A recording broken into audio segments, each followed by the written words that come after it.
The issue is this. Now, if you look at the protracted conflicts, it's very difficult to employ negotiation process.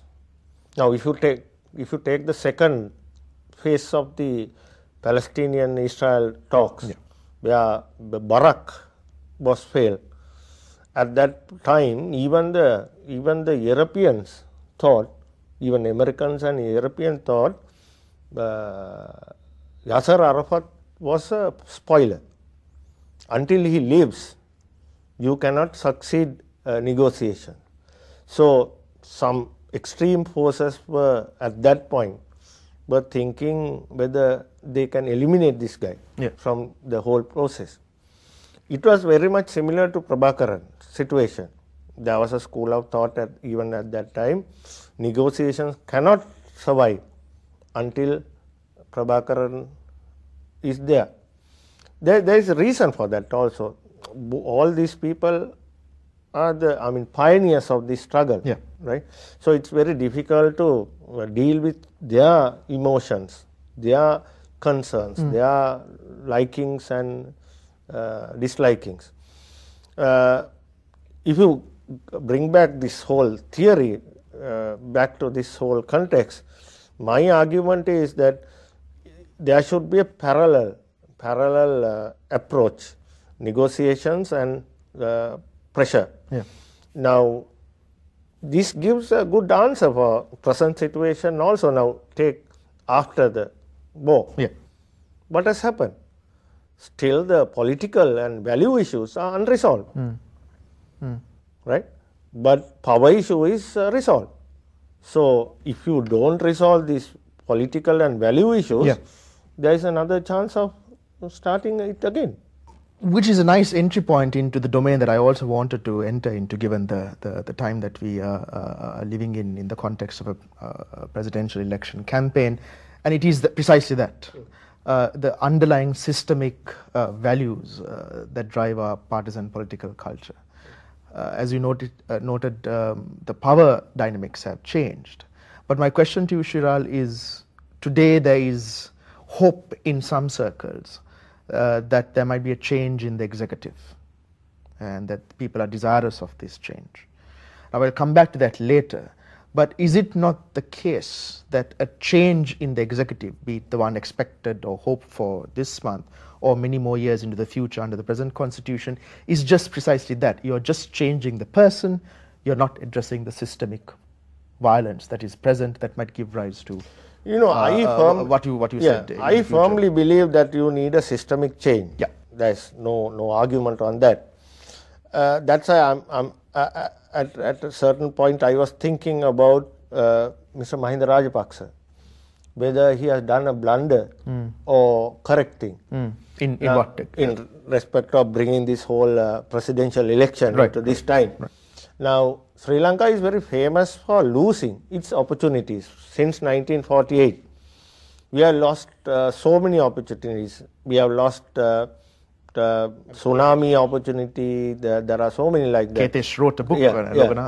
Then even after this Elam War III, we had a very good opportunity to rethink about our whole social conscience, rethink about our possibilities, how to strengthen and develop a strong nation state. After August to this time, and start a social discourse within the society, in the economic sphere, social sphere, cultural sphere, whether we were correct in last 60 years. But unfortunately, instead of doing this, Mr. Rajapaksa wanted another power struggle.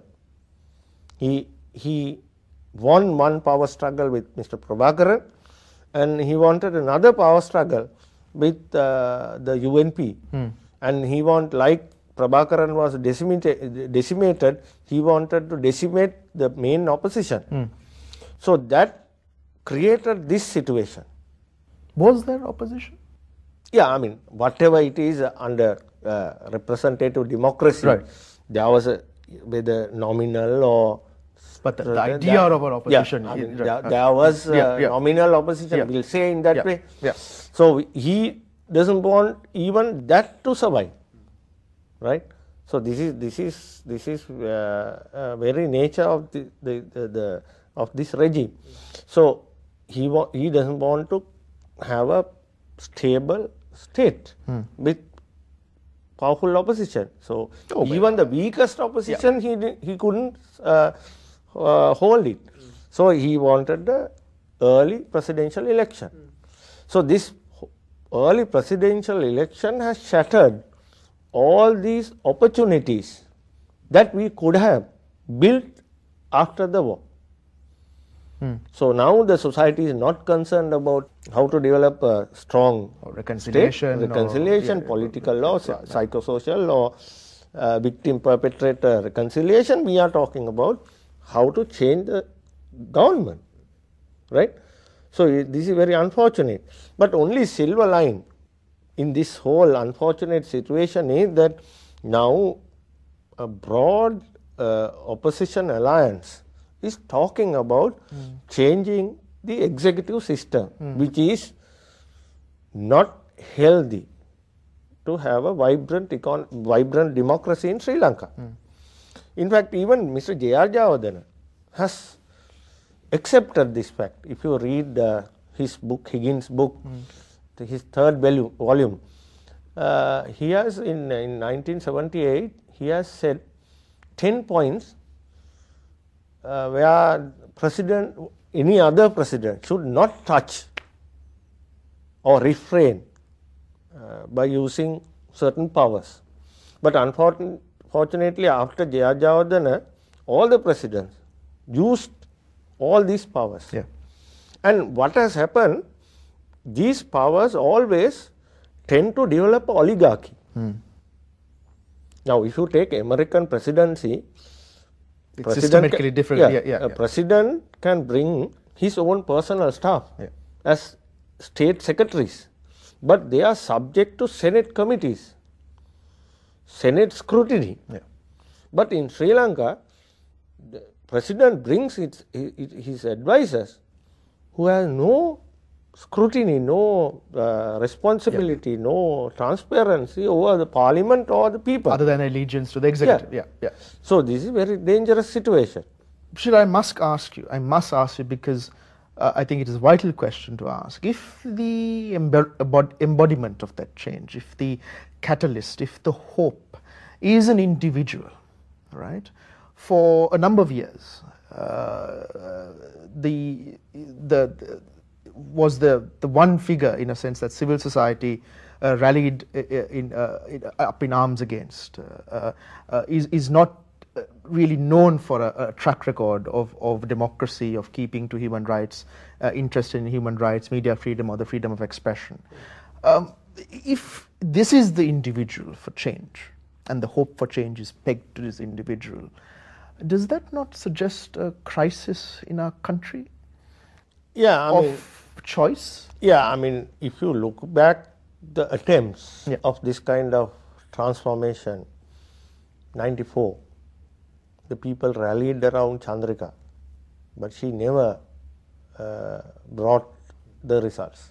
I mean, you know this firsthand because you were part of I was part of her government. When 1994 we canvassed, we campaigned for her, we were thinking that real change would happen within the society, but it never happened. That's why we decided to break away from her regime. Now, if you compare that situation from present situation, I see a drastic difference. Drastic difference is that time one person, one party campaign for a change. But now there is a rainbow coalition, right? From TNA to JVP, the broadest ever political formation has come together to change this. So this one person, Mr. Fonseca, is only a change agent. Actually, the forces are I'm believing the forces. I mean, as political scientists, we should believe forces, not the individuals. Now, there is a big force. I'm quite sure this force may do the change what the society or at least the cream of the society